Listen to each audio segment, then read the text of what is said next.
All right, we'll just go across to live feed coming in from the Lok Sabha.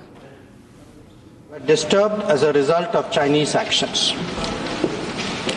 Recent developments that reflect our continuous diplomatic engagement since then have set our ties in the direction of some improvement. The House is cognizant of the fact that China is an illegal occupation of 38,000 square kilometers of Indian territory in Aksai Chin as a result of the 1962 conflicts and the event that preceded it. Furthermore, Pakistan illegally ceded 5,180 square kilometers of Indian territory to China in 1963, which has been under its occupation since 1948. India and China have held talks for multiple decades to resolve the boundary issue. While there is a line of actual control, LAC, it does not have a common understanding in some areas. We remain committed to engaging with China through bilateral discussions to arrive at a fair, reasonable, and mutually acceptable framework for a boundary settlement. Honorable members would recall that the amassing of a large number of troops by China along the LAC in eastern Ladakh in April-May 2020 resulted in face-offs with our forces at a number of points. The situation also led to disruption of patrolling activities. It is to the credit of our armed forces that despite logistical challenges and the then prevailing COVID situation, they were able to counter-deploy rapidly and effectively.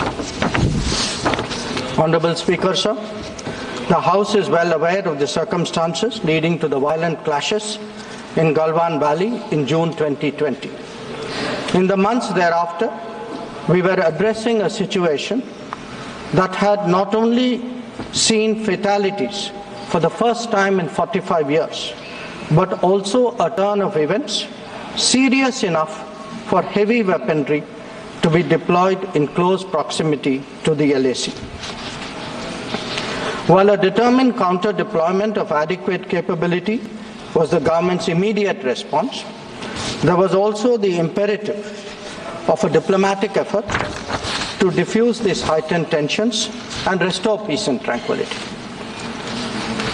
Honorable Speaker, sir, the contemporary phase of our ties with China dates back to 1988, when there was a clear understanding that the Sino-Indian boundary question will be settled through peaceful and friendly consultations.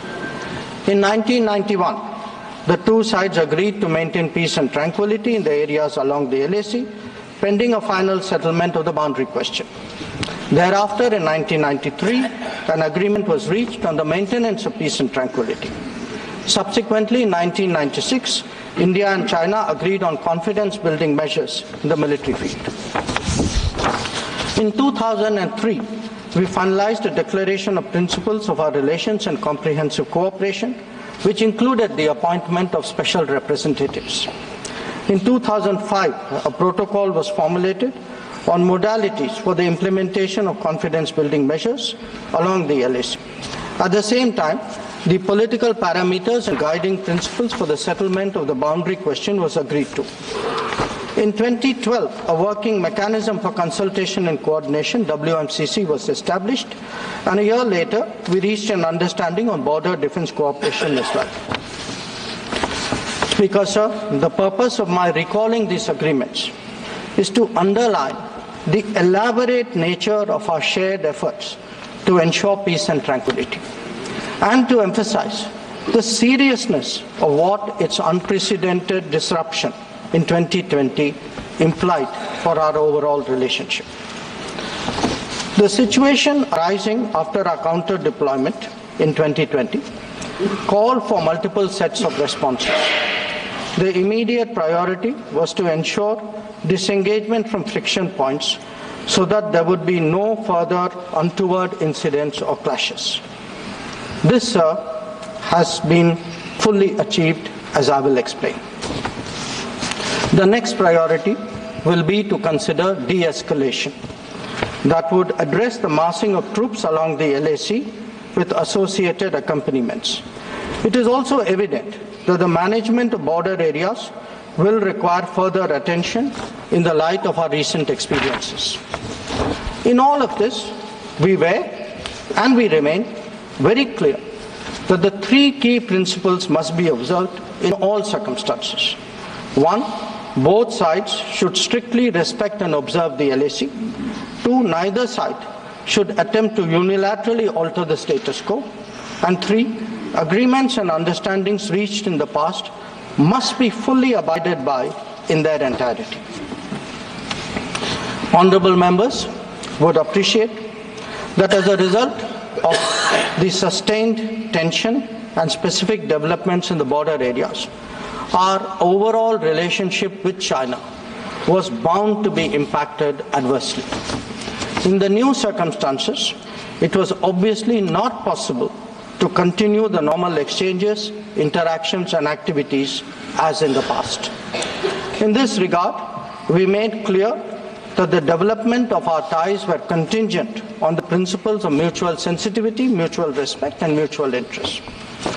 Throughout this period, honourable members would also be aware that government has maintained that India-China relations cannot be normal in the absence of peace and tranquility in the border areas. The combination of a firm and principled stance on the situation in the border areas, as well as a clearly articulated approach to the totality of our ties, have been the foundation of our engagement with China for the last 4 years. We have been very clear that the restoration of peace and tranquility would be the basis for the rest of the relationship to move forward. Since 2020, our engagement was therefore focused on these objectives. This took place at various levels involving different arms of the government. I myself have had meetings with my Chinese counterpart, as indeed has my senior colleague, Raksha Mantriji. Our NSA has also engaged his Chinese counterpart, both being special representatives on the boundary question. More detailed discussions were conducted by the Working Mechanism for Cooperation and Coordination, WMCC, at the diplomatic level. Its military counterpart was the Senior Highest Military Commanders Meeting, SHMC mechanism. The interactions were naturally very tightly coordinated with a combined presence in the negotiations of both diplomatic and military officials. Since June 2020, 17 meetings of the WMCC and 21 rounds of SHMC have taken place. So, in this background, I would like, sir, to inform the House today about the agreement reached on 21 October 2024 regarding Depsang and Demchok. The twin considerations of an unstable local situation and an impacted bilateral relationship were clearly the drivers for these recent endeavours. These two areas have been the focus of our discussions in both WMCC and SHMC with the Chinese side since September 2022, when the last disengagement agreement was concluded at Hot Springs area. In the lead up to the October 21 agreement, I had discussed both the specific disengagement issue as well as the larger relationship with my Chinese counterpart in Astana on 4 July and Vientiane on 25 July. Our national security advisors, ours and the Chinese, met in St. Petersburg on 12 September, and the problem in these two areas pertained primarily to obstructions of our long-standing patrolling activity. In Demchok, there was also the question of access by our nomadic population to traditional grazing grounds, as well to sites of significance to the local people.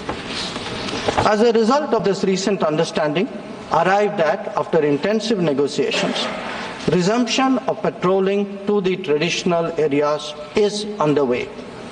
It was initially tested by sending out patrols for verification of disengagement on the ground and is being followed up by regular activities as per the agreed understanding. Following the October 21 understanding, Prime Minister and President Xi Jinping had a meeting on the sidelines of the BRICS summit in Kazan on October 23. They welcomed the understanding and directed the foreign ministers to meet and stabilize and rebuild the relationship. The special representatives are also to oversee the management of peace and tranquility, besides exploring a fair, reasonable and mutually acceptable solution to the boundary question. In pursuance of that, I recently held discussions with Foreign Minister Wang Yi again on the sidelines of the G20 summit in Rio de Janeiro on November 18th. Raksha Mantri ji has also met the Chinese Defense Minister Dong Jun at the ASEAN Defense Minister ADMM Plus meeting in Vientiane on November 20. The two ministers discussed progress on the recent agreement on disengagement, the need to address de-escalation, and the requirement of strengthening confidence-building measures. They agreed on the importance of continuing meetings and consultations at various levels. Sir, the House will remember that on October 21, the House will remember that the October 21 agreement is the latest in the series of an understanding in regard to the resolution of the situation at various friction points in eastern Ladakh. In the aftermath of the events in May-June 2020 and the initial disengagement in Galwan Valley in July 2020, there was a foreign ministers meeting in Moscow in 10 September 2020. The government's position at that time was that the immediate task was to ensure comprehensive disengagement of troops in all the friction areas. It was emphasized that the large concentration of troops along the LAC was not in accordance with the 1993 and 1996 agreements. The Indian side, it was made clear, would not countenance any attempts to change the status quo unilaterally. We also expected that all agreements and protocols pertaining to the management of the border areas would be scrupulously followed. Sir, through you, I would like to inform the House that disengagement has been achieved in full in eastern Ladakh through a step-by-step process culminating in Depsang and Demchok. With the task of disengagement completed, it is now our expectation that discussions would commence with regard to the remaining issues that we have placed on the agenda. For the benefit of honourable members, I would also flag to your attention previous positions articulated by the government in Parliament on this issue. On 15th of September 2020, Raksha Mantri ji had made a detailed statement on Chinese attempts to transgress the LAC and the appropriate response given by our armed forces. On the 11th of February 2021, Raksha Mantri had again briefed the House about our disengagement agreement in the north and south banks of the Pangong Lake. Thereafter, in August of 2021, a third phase of disengagement took place in the area of Gogra, whereby troops would henceforth be in their respective bases. The next step took place in September 2022 pertaining to the Hot Springs area. Again, forward deployments ceased in a phased, coordinated and verified manner, resulting in the return of troops to their respective areas. The most recent agreement, the October 21 agreement, comes in the wake of the earlier ones. It completes the first phase of what we had agreed to in Moscow in September 2020. As members are aware, there is a long history of frictions, transgressions and face-offs in several sectors of the India-China border. This goes back to Barahoti from 1954, to Longju in 1959, to Sumdurongchu from 1986-1995, and Depsang in 2013, amongst others. In the past, earlier governments have agreed to a range of steps to diffuse situations that have arisen at different times, including offers on our side to create demilitarized zones, limited non-patrolling zones, relocation or withdrawal of posts, disengagement of troops, and dismantlement of structures. Different locations have seen different solutions being examined. Where the October 21 understanding is concerned, our objective has been to ensure patrolling as in the past to the relevant patrolling points, as well as resumption of grazing by our civilians as per long-standing practice. This is indeed what we have agreed upon in regard to Depsang and Demchok. In a few other places where friction occurred in 2020, steps of a temporary and limited nature were worked out based on local conditions to obviate the possibility of more further friction. This, I must stress, applies to both sides and can be revisited as the situation demands.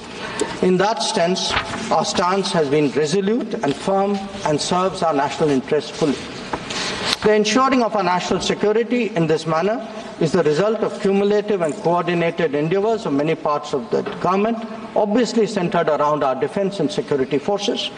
The competence and professionalism of our services in this period was displayed in our speedy and effective counter-deployment. In the negotiations with China, the defense and diplomatic arms worked in lockstep to ensure that our national interests were comprehensively met. So, in that context, the House would also recognize that there has been a significant improvement in the border infrastructure, which has made such effective counter-deployment possible. This is reflected, amongst others, in the increase of border infrastructure allocations in the last decade. The Border Roads Organization, BRO, alone has incurred 3 times the expenditure level of what it was a decade ago. Whether it is the length of the road networks, of the bridges, or the number of tunnels, there has been a substantial increase over the earlier period. Notable milestones in recent years include the Atal Tunnel to Lahul Spiti, the Sela and the Nechifu tunnels to Tawang, the Umlingla Pass Road in southern Ladakh, and the extended opening of the Zojila axis. Work is progressing on some strategically important roads and airfields in Ladakh. The adoption of new technologies in high altitude, remote, inaccessible and permafrost areas has also been significant. All of this reflects the government's firm commitment to protecting our borders and ensuring that our armed forces get the facilities and the logistical support that they deserve. Finally, sir, let me share with honourable members our expectation regarding the direction of our ties with China in the near future. Our relationship had progressed in many domains, but was obviously negatively affected by recent events. We are clear that the maintenance of peace and tranquility in border areas is a prerequisite for the development of our ties. In the coming days, we will be discussing both de-escalation as well as effective management of our activities in the border areas. The conclusion of the disengagement phase now allows us to consider other aspects of our bilateral engagement in a calibrated manner, keeping our national security interests first and foremost. In my recent meeting with Foreign Minister Wang Yi, we reached an understanding that the special representatives and the foreign secretary level mechanisms will be convening soon. I thank you, sir, and the honourable members for their attention, and I am confident that the government has the full support in addressing the complexities of this important issue.